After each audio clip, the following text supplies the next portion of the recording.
Hello, this is an audio introduction to the UK Action Team and what we're about, why the UK Action Team was founded, what our objectives are, and where we hope to go in the future.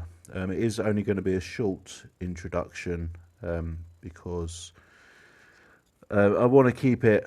I want to keep it as short and factual as possible without going off at a tangent. And there's not going to be sadly any scientific data brought forward on this. It is purely just an introduction to us as a team. So the UK Action Team was set up in December, late December. The reason I set it up, my name's George, by the way. The reason I set it up was because I could see what was happening in China and how quickly things were spreading over there. And I started to see, obviously, as time went on, the virus spreading slowly across into Europe. And then we had the incident with the skiing super spreader from the UK, which demonstrated clearly to me that we had a massive problem brewing. And at that stage, I was very concerned because it seemed that the government weren't taking any precautionary measures with the borders, quarantines, temperature checks at airports, anything. Nothing was happening. It was just carry on as normal. Then we had Cheltenham.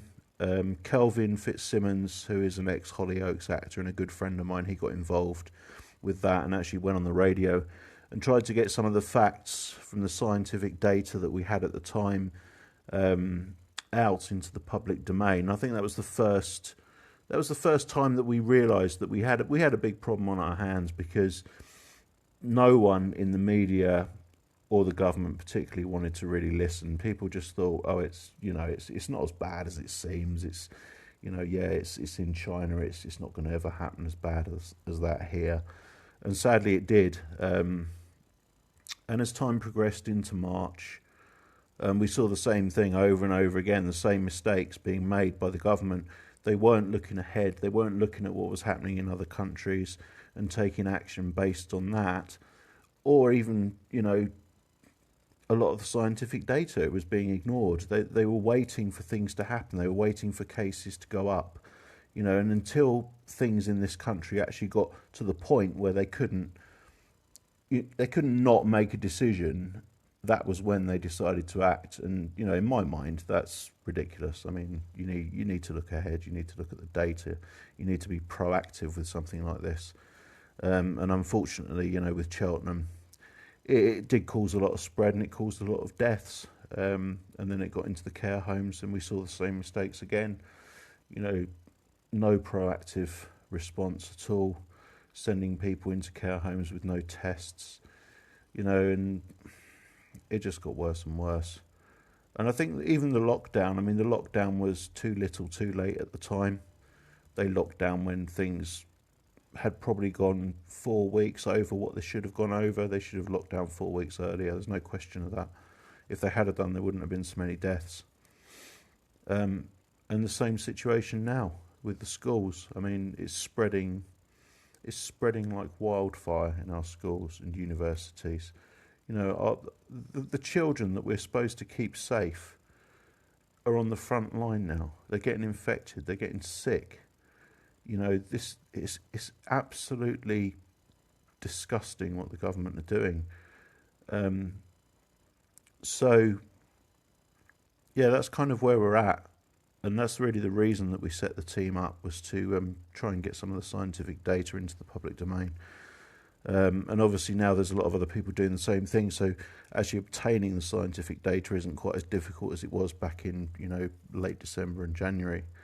But we still have to check it. We still have to make sure that it's factual before it's released, and that's something we do try and pride ourselves on, is not releasing any information before it's been double checked. So where are we going from here? What's the future hold? What's our plan? It's a difficult question.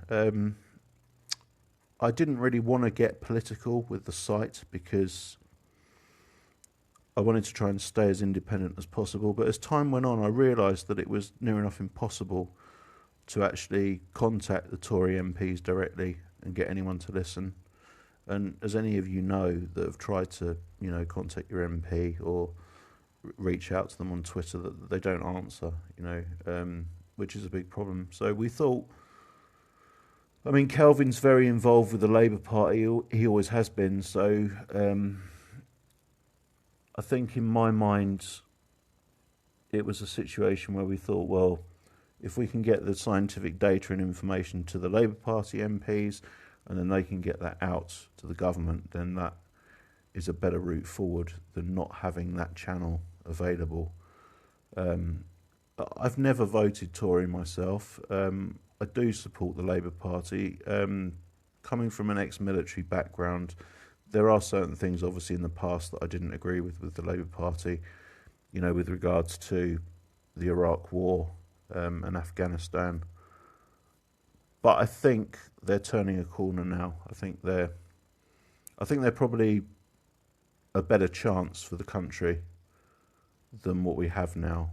And certainly I support them, and I'm very glad that some of the Labour MPs are actually following the team page now.